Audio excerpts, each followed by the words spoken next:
प्यारे बच्चों, हिंदी की व्याकरण कक्षा में आपका एक बार फिर से स्वागत है। जैसा कि आप जानते ही हैं, हम अपना छठा प्रश्न कर रहे थे। हम अपना ज्ञान परखो भाग 3, जो कि 14 से लेकर 19 पाठ पे आधारित है, हम उसका छठा प्रश्न कर रहे थे। आपको याद होगा, पांचवा प्रश्न हमने क्या किया था? अ लगाकर विलोम शब्द बनाओ। इसमें हमने क्या किया था? कुछ शब्द होते हैं जिसमें अ लगा करके विलोम शब्द बनाया जाता है, जैसे रुचि का अरुचि, और हमने उसके बाद ज्ञान का अज्ञान किया था, सत्य का असत्य, और सावधान का असावधान। तो हमने अ लगा करके विलोम शब्द बनाए थे। और आज हमें करना था छठा प्रश्न। हमारा छठा प्रश्न क्या था? जो इनके तीर, जो निम्नलिखित शब्द दिए हैं, उनका अर्थ लिखकर वाक्य बनाना था। तो पहला है अंबर। अंबर, और ये छठा प्रश्न है हमारा। छठा, एक मिनट के लिए। प्रश्न है छठा, वाक्य बनाने थे निम्नलिखित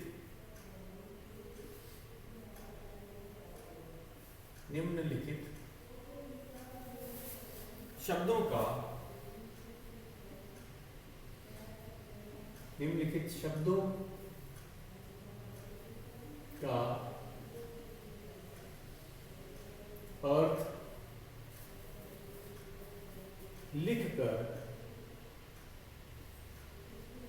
लिखकर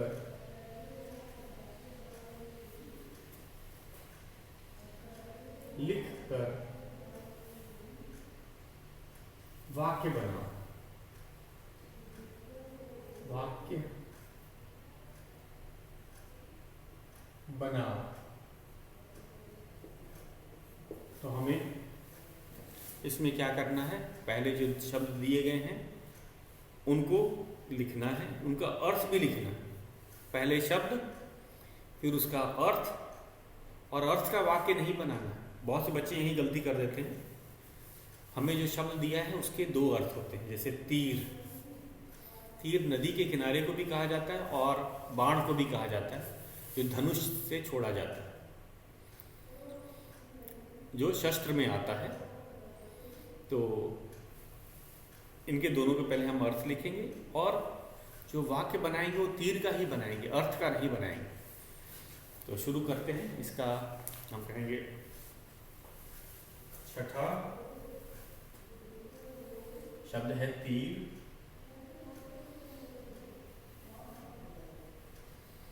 तीर के दो अर्थ हुए। एक अर्थ है बाण,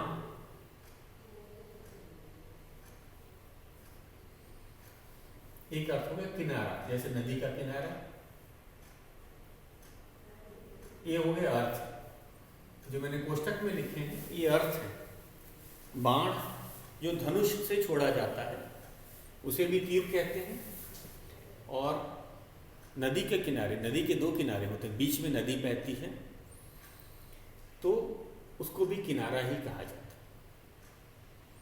उसको भी तीर कहा जाता है। तीर, तो तीर शब्द वही है, अर्थ अलग अलग हो गए। तो हमें ऐसा वाक्य बनाना है जिससे कि अर्थ स्पष्ट हो जाए। हमें अर्थ स्पष्ट हो जाए तो लिखते हैं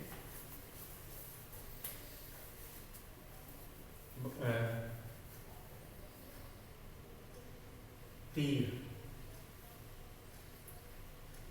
अर्जुन के तीर, अर्जुन के तीर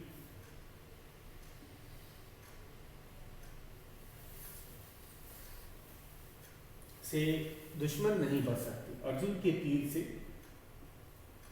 दुश्मन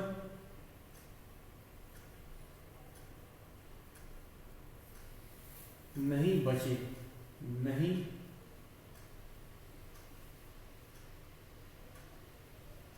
बचे। तो यहाँ पे हम तीर किसकी बात कर रहे हैं? बाण की बात कर रहे हैं। कहते थे अर्जुन जो है, अर्जुन का जो निशाना होता था, जब ये धनुष से तीर चलाते थे, बाण चलाते थे, तो उनका निशाना कभी चूकता नहीं था। तो अब उसका जो लक्ष्य होता था वो हमेशा अपने लक्ष्य तक ही पहुंचता था, कहा जाता है। और अर्जुन एक बहुत अच्छे धनुर्धर मतलब धनुष चलाने वाले कहे जाते थे, तो इसीलिए हमने ये शब्द बनाया। तो यहाँ तीर का अर्थ बाण से, तीर का अर्थ किससे है? बाण। बाण जो धनुष से चलाया जाता है। अर्जुन के तीर से दुश्मन नहीं बचे, और महाभारत की लड़ाई में उन्होंने अपने दुश्मनों को अपने तीर से ही उनका सफाया किया। दूसरा है तीर का किनारा। तो नदी के तीर पर पीपल का पेड़ है, बरगद का पेड़ है, नीम का पेड़ है, हम ऐसे लिख सकते हैं। ऐसा तीर यहाँ पे अर्थ है किनारा। तो लिखेंगे नदी के, ये शब्द यहाँ पे बाण के लिए प्रयोग हो रहा है, जरा ध्यान दीजिए। और वही शब्द नदी के तीर यहाँ पे किनारे के लिए हम प्रयोग कर रहे हैं।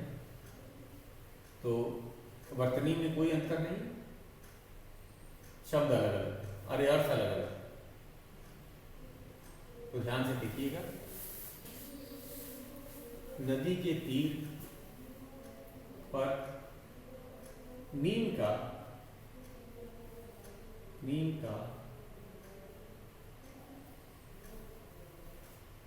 पेड़ है।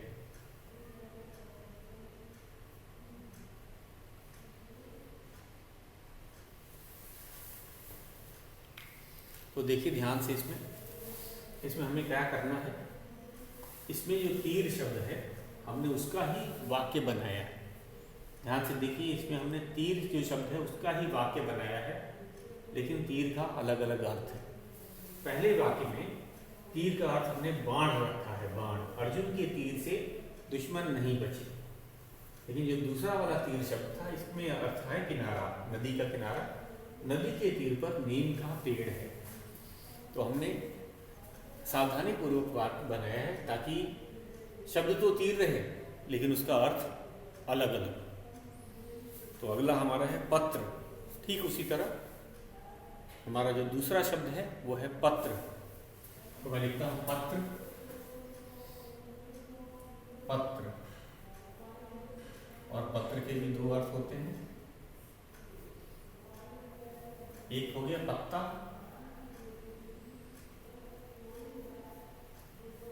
और एक अर्थ हो गया चिट्ठी।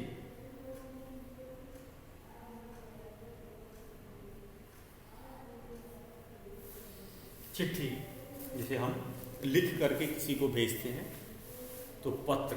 पत्र के दो अर्थ हो गए, एक पेड़ का जो पत्ता है उसको भी पत्र कहते हैं, पेड़ के पत्ते को पत्र कहा जाता है, और एक चिट्ठी को कहा जाता है, खत को।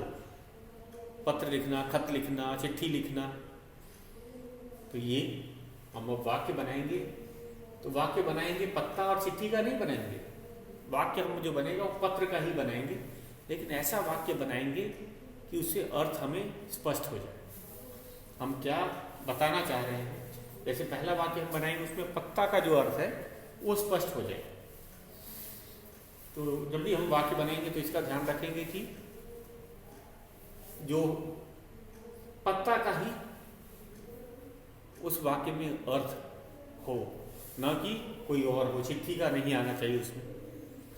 तो लिखते हैं जैसे कि पत्ता का, पेड़ से पत्र गिरते हैं।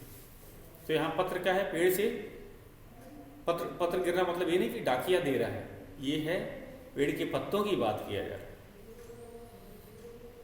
तो या फिर कोई दूसरा बनाते हैं, जैसे बेल पत्र से शंकर की पूजा होती है, भगवान शंकर की बात कर रहे हैं। बेल पत्र होता है, बेल के पेड़ का पत्ता। तो लिखते हैं, ये ज्यादा सही रहेगा। बेल पत्र एक पेड़ का नाम है। बेल पत्र से शंकर जी की भगवान हैं शंकर जी की पूजा होती है, पूजा होती है।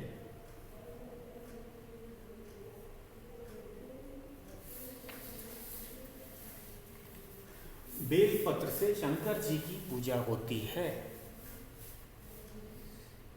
बेलपत्र से शंकर जी की पूजा होती है। तो यहां पत्र का अर्थ है, अब मैं इसको जरा रेखांकित कर देता हूं। यहां पे पत्र का अर्थ है पत्ता, पेड़ का पत्ता। यहां पे पत्र का क्या अर्थ है? पेड़ का पत्ता। दूसरा है चिट्ठी के लिए अब करते हैं। रवि अपने मित्र को पत्र लिखता है, रवि अपने मित्र को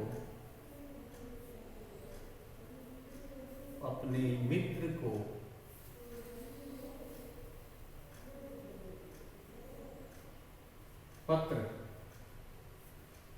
ये वाला जो पत्र है ये चिट्ठी के लिए पत्र लिखता है,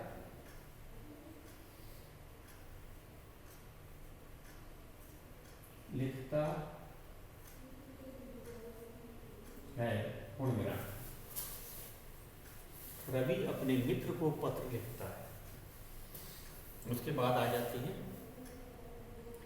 एक और शब्द दिया गया है, हम इसका भी वाक्य में प्रयोग करेंगे। ये है अंबर।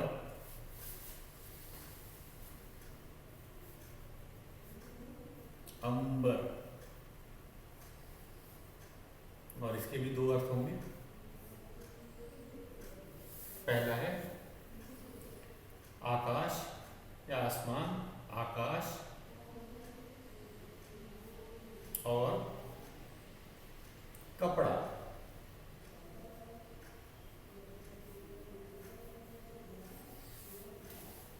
अंबर के भी दो अर्थ हुए। तो आकाश को भी अंबर कहते हैं और कपड़े को भी अंबर कहते हैं। तो अंबर में पक्षी उड़ रहे हैं। अंबर का यहाँ पे अर्थ है आसमान का, या अंबर में मेघ छाए हैं। अंबर में मेघ छाए हैं, अंबर में पक्षी उड़ रहे हैं। ये हम कहेंगे, ये वाक्य बन सकता है। कपड़ा, कपड़ा को भी अंबर कहा जाता है।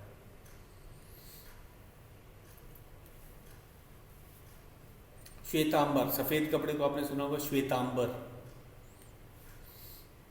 कहा जाता है। तो हम यही लिखते हैं, अंबर में,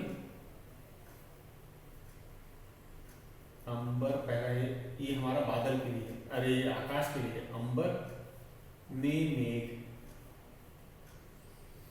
मेघ छाए हैं, छाए हैं, और पूर्ण विराम। अंबर में मेघ छाए हैं। दूसरा है कपड़ा के लिए।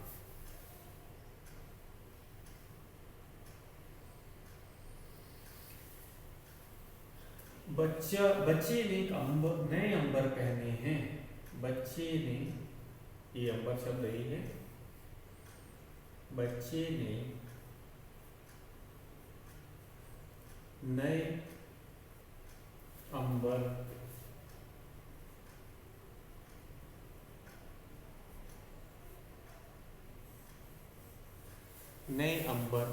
पहने हैं।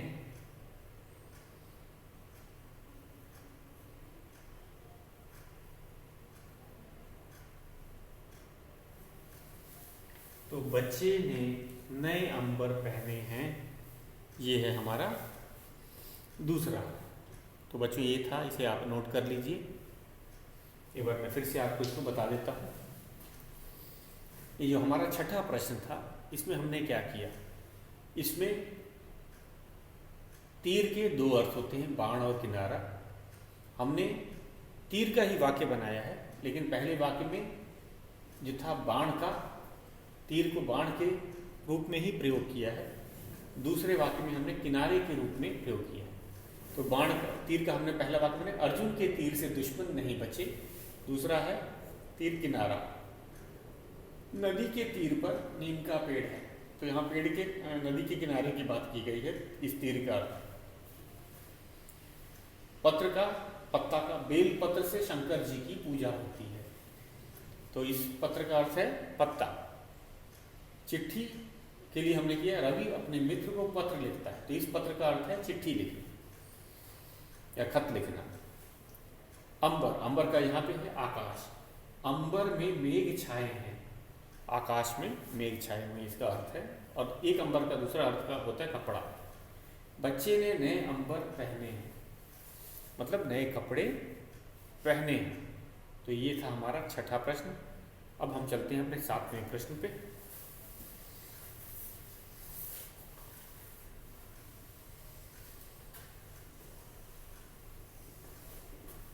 और इन सभी प्रश्नों को हम अपने व्याकरण पुस्तक में ही कर रहे हैं, क्योंकि जगह दिया हुआ,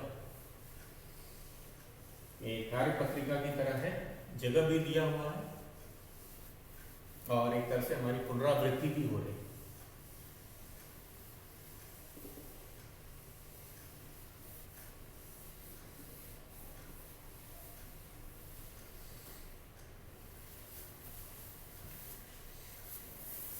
सातवां प्रश्न है, सही शब्द पर घेरा लगा।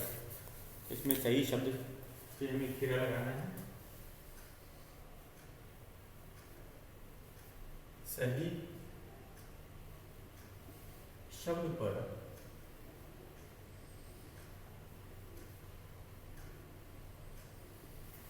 घेरा लगाओ।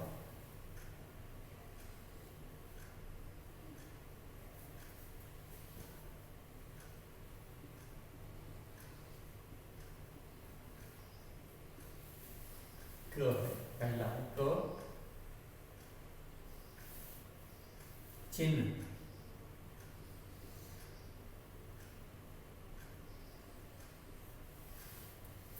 इसमें हमें 4 विकल्प दिए हैं, इसमें से एक ही सही है।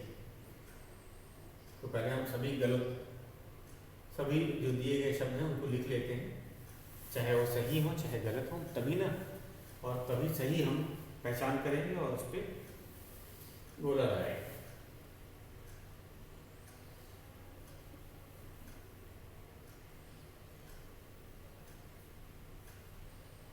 चिन्ह, चिन्ह है, चिन्ह का मतलब निशान।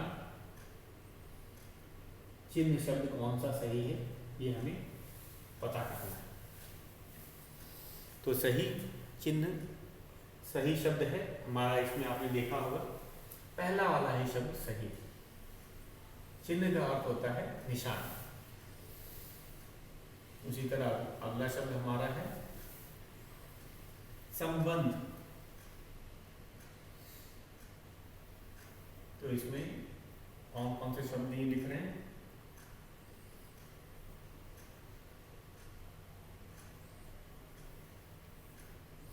दूसरा विकल्प भी दे रखा है, दूसरा शब्द लिखा है।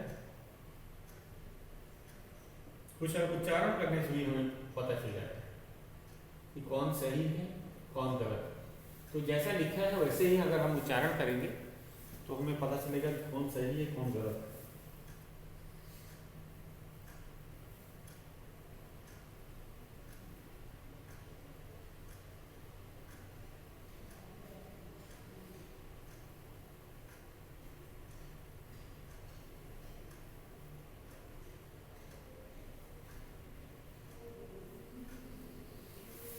संबंध शब्द क्या है? संबंध। और इसमें संबंध गलत है, ये भी गलत है, ये भी गलत है। अंतिम वाला जो है संबंध सही, तो हम इस पे गोला लगाएंगे, ये सही। फिर है ग बार।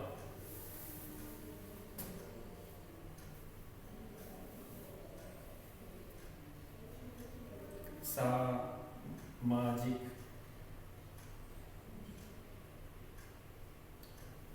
सामाजिक,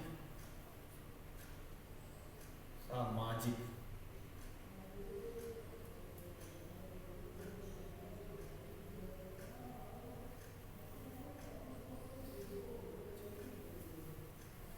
फिर है सामाजिक, सामाजिक। फिर है सामाजिक,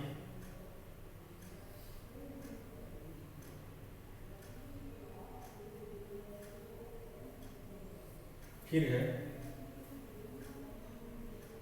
सामाजिक।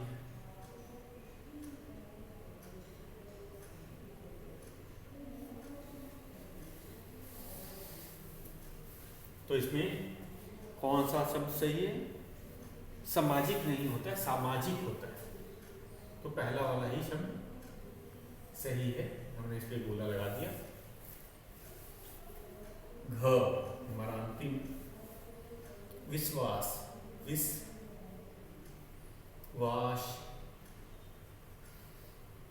उसके बाद में है विश्वास।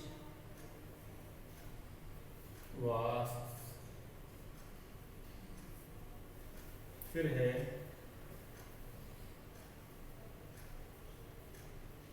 विश्वास।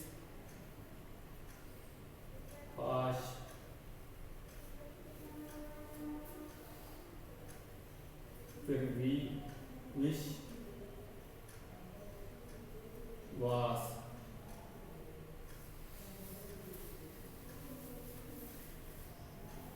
तो सबसे सही शब्द है इसमें ये विश्वास,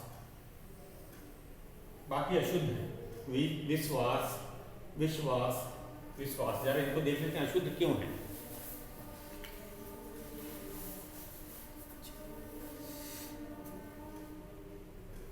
पहला वाला चलते हैं, चिन्ह। चिन्ह में जो ह है, ह आधा होता है, न कि न। लोग बहुत यही गलती करते हैं। चिन्ह में ह में हलंत का निशान लगा है, मतलब ये ह आधा है, तो न आधा नहीं होता। इसमें च में छोटी ई की मात्रा होती है, इसलिए गलत। संबंध, संबंध, संबंध ये सही है। इसमें सब में ये त्रुटियां हैं, आधा ध, फिर म पूरा है, ये भी गलत है। उसके बाद है सामाजिक होता है, सामाजिक नहीं, और ये विश्वास गलत है।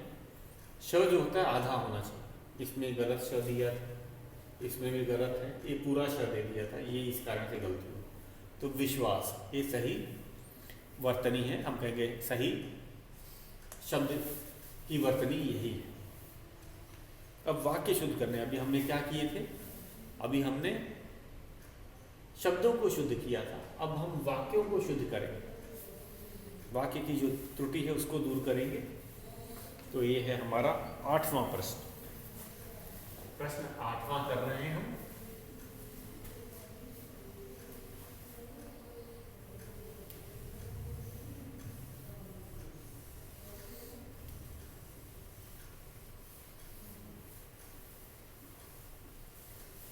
प्रश्न 8वां है,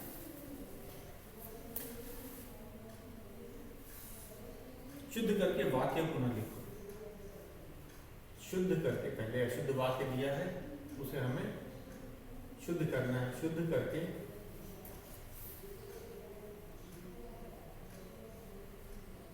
वाक्य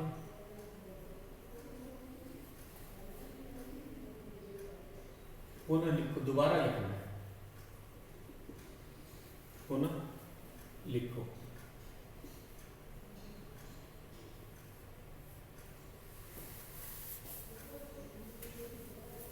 तो पहला वाक्य है,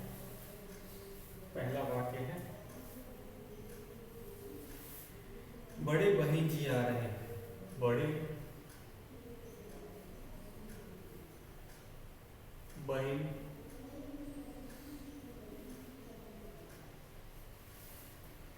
जी आ रहे हैं।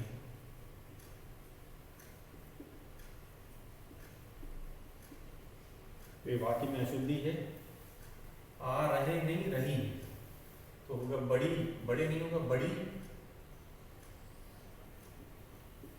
बहन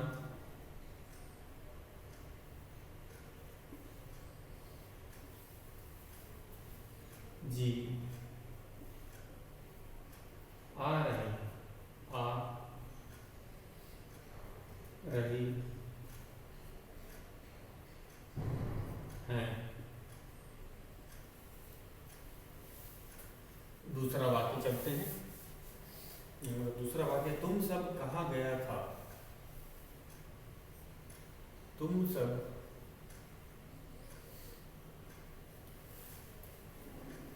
कहाँ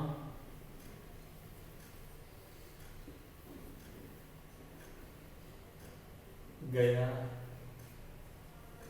था। तो वाक्य पढ़ते ही हमें पता चल जाता है कि वाक्य गलत है। तुम सब कहाँ गया था, गया एक वचन के लिए आता है। जब हम बहुवचन के लिए प्रयोग कर रहे हैं तो तुम सब कहाँ गए थे, इसका सही क्या होगा, तुम सब कहाँ गए थे, पूर्ण विराम। तो इसको ध्यान से देखना है, तुम सब कहाँ गए। तीसरा वाक्य है हमारा, मेरे को किताब चाहिए। ये सबसे ज्यादा अशुद्ध बोले जाने वाला शब्द है, मेरे को किताब चाहिए। मेरे को कोई शब्द नहीं होता हिंदी में, मेरे को नहीं बोला जाता, मुझे बोला जाता। मुझे, मुझे, मुझे किताब चाहिए, किताब चाहिए। मेरे को नहीं, मुझे किताब चाहिए। एक और शब्द बच गया है, यार इसको एक बार दोहरा लेते हैं। बड़े बहन जी आ रहे हैं, बड़ी बहन जी आ रही। तुम सब कहाँ गए, गया था। तुम सब कहाँ गए थे, बहुवचन के लिए गए थे। मेरे को किताब चाहिए, मेरे को कुछ नहीं होता, मुझे होता है। मेरे को हिंदी में नहीं बोला जाता है, उसको मुझे बोला जाता है। मुझे किताब चाहिए। एक और है हमारा चौथा वाक्य, उसको हम कर लेते हैं।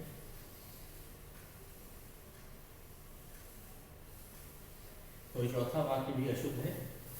यह है, तीन तोते पेड़ पर बैठा है। तो वचन की अशुद्धि है इसमें। तीन तोते पेड़ पर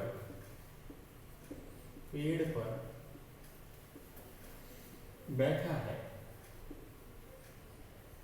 बैठा है, पूर्ण विराम। अशुद्धि कहाँ है, तीन तोते पेड़ पर बैठा है। बैठा एक वचन के लिए, तो क्रिया का जो रूप है वो एक वचन के अनुसार लिखा है, और हम इसे सही करके लिखेंगे। तीन तोते मतलब ये बहुवचन हो गया। एक तोता होता तो कहते एक तोता पेड़ पर बैठा है तो सही होता, लेकिन तीन है, बहुवचन है, तो हम लिखेंगे तीन तोते पेड़ पर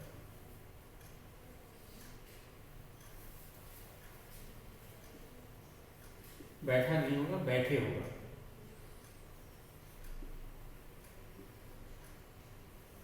बैठे हैं। तो जो क्रिया है वो वचन पे भी आधारित होती है। आपको पता ही, क्रिया जो होती है कारक, वचन और लिंग पे आधारित होती है। तो इसमें हमें बहुवचन के अनुसार क्रिया का सही रूप लिखना था।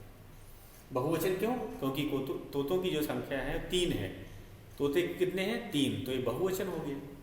तो इसमें जो क्रिया का रूप है वो भी बहुवचन के अनुसार ही होना चाहिए। तो तीन तोते पेड़ पर बैठा है, ये गलत है। तीन तोते पेड़ पर बैठा है गलत है। सही है, तीन तोते पेड़ पर बैठे हैं। हैं है इधर पे एक बिंदी भी होना चाहिए। जो है गलत है, हैं होगा। तो बच्चों आज के लिए इतना ही। कल हम अपना 9वां प्रश्न करेंगे। और आप इसी का ज़रा अभ्यास कीजिएगा, बहुत ही सरल है।